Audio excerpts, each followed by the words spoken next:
Technology Wins the Game by Mark Andrews. Almost everyone loves a good game. However, it's not just athletic ability or skills that helps sports players win. Many other things can contribute to a winning team or player. One of those things is the use of technology. Technology has made our lives easier and better in many ways. In sports, technology can help all types of athletes perform better. It's all in the design. If you like sports and science, being a sports engineer might be the job for you. Sports engineers are scientists who make sports more fun to play and to watch. They design better materials, surface, and equipment. They help keep athletes safe from injury.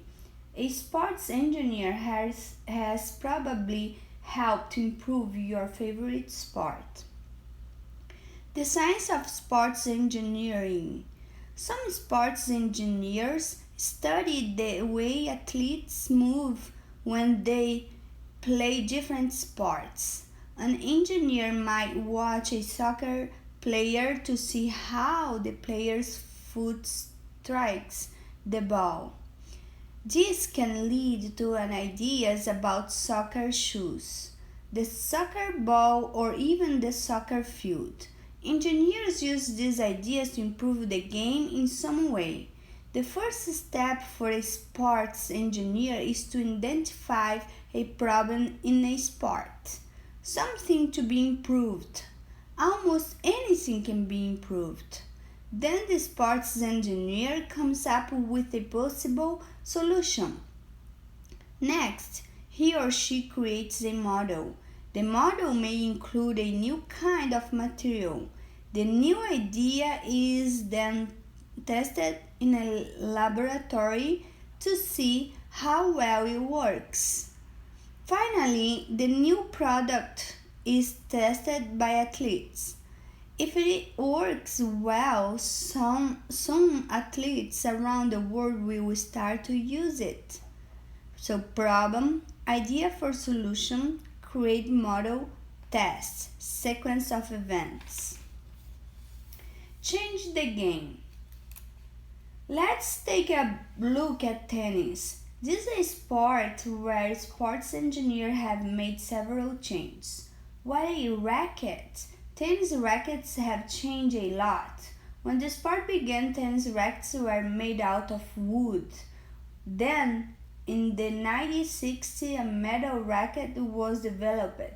Metal rackets were stronger and lighter than wood.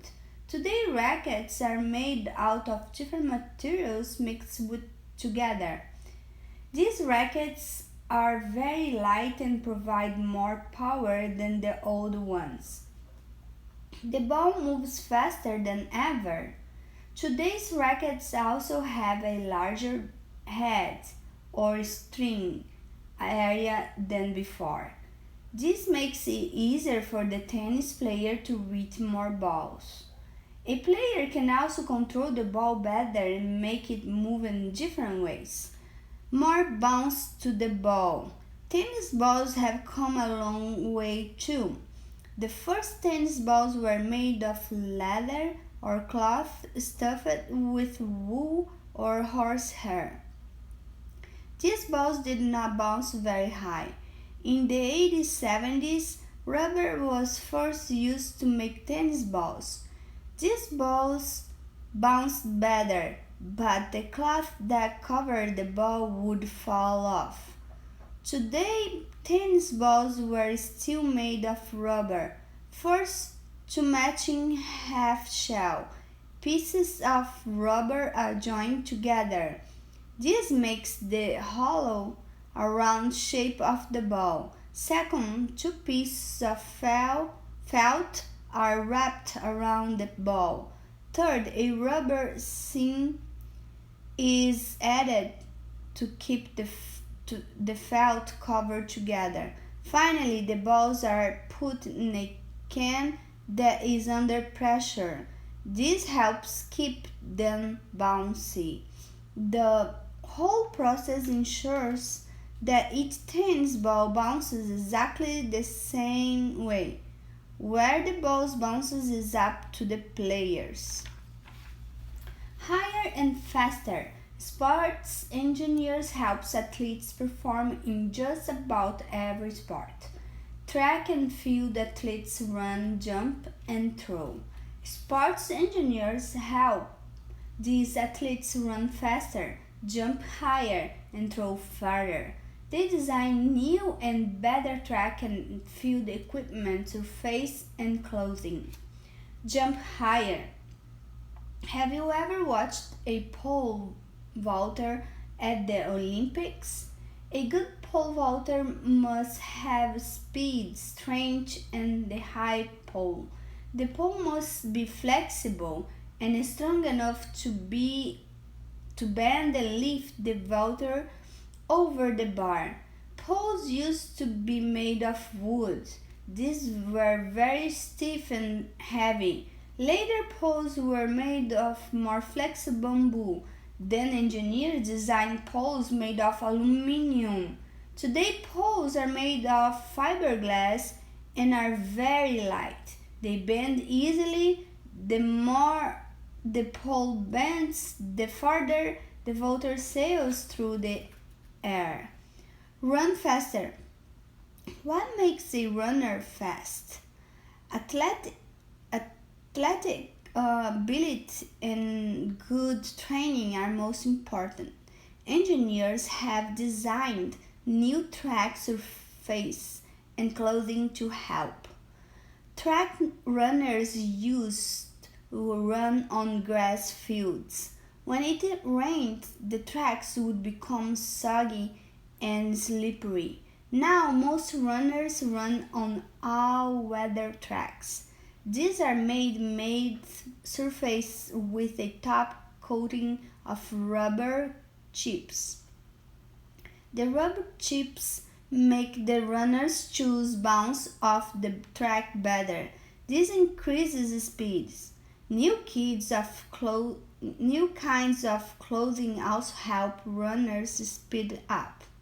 Many track stars don't wear shirts and shorts like they used to. They wear lightweight bodysuits that fit tightly. When they run in these suits, the wind does not slow them down.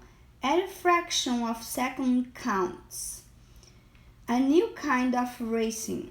The Boston Marathon is the oldest and most famous marathon race in the world. Each year, thousands of athletes run the 26.2-mile course through the hilly streets of Boston and neighboring towns.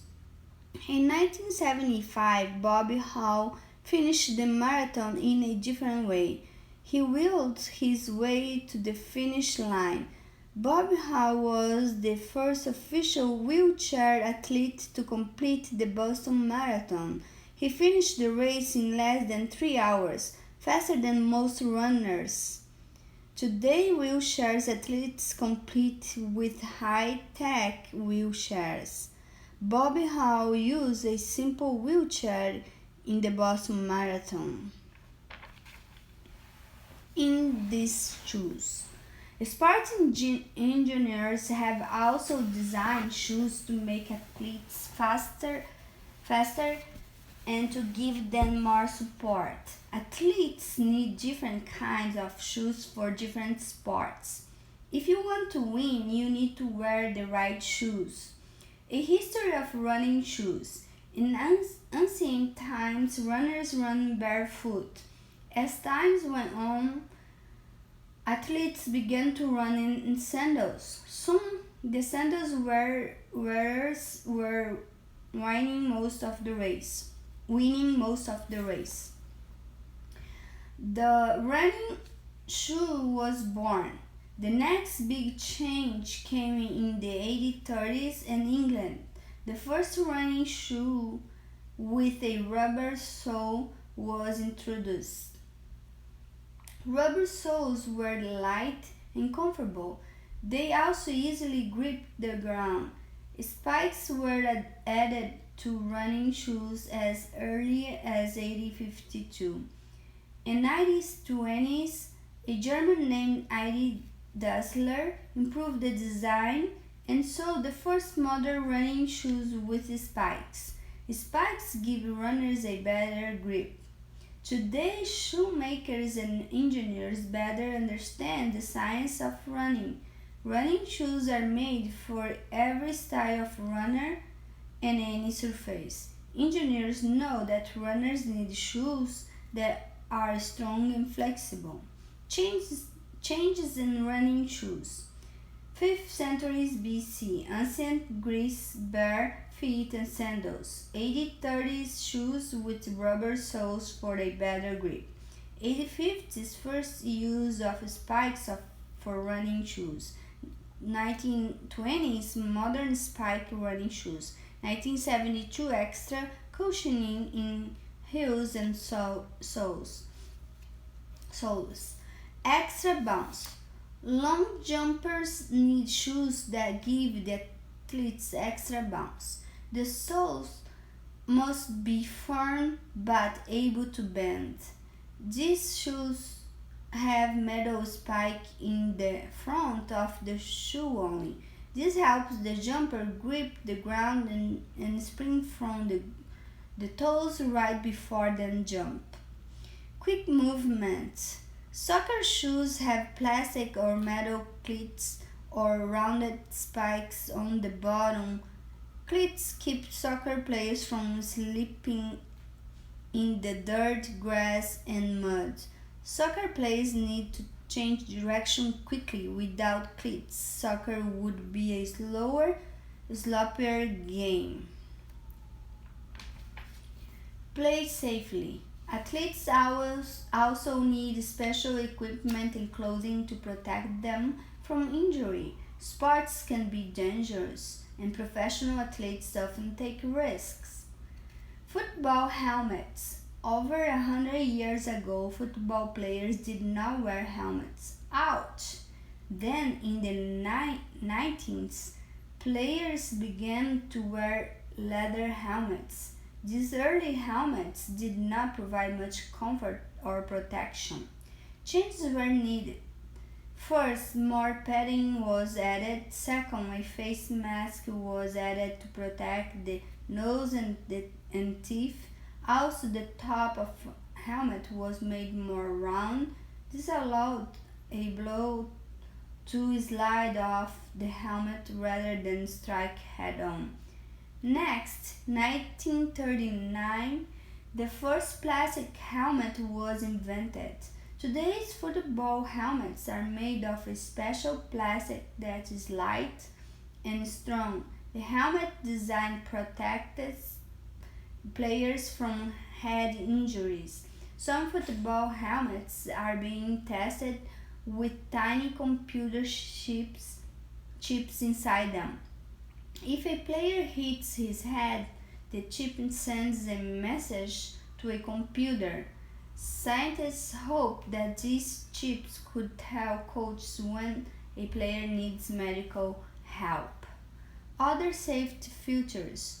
Some ski clothes are made to help skiers in trouble. Sometimes backcountry skiers get lost or are injured miles away from anyone. Sports engineers develop special sensors for their clothing.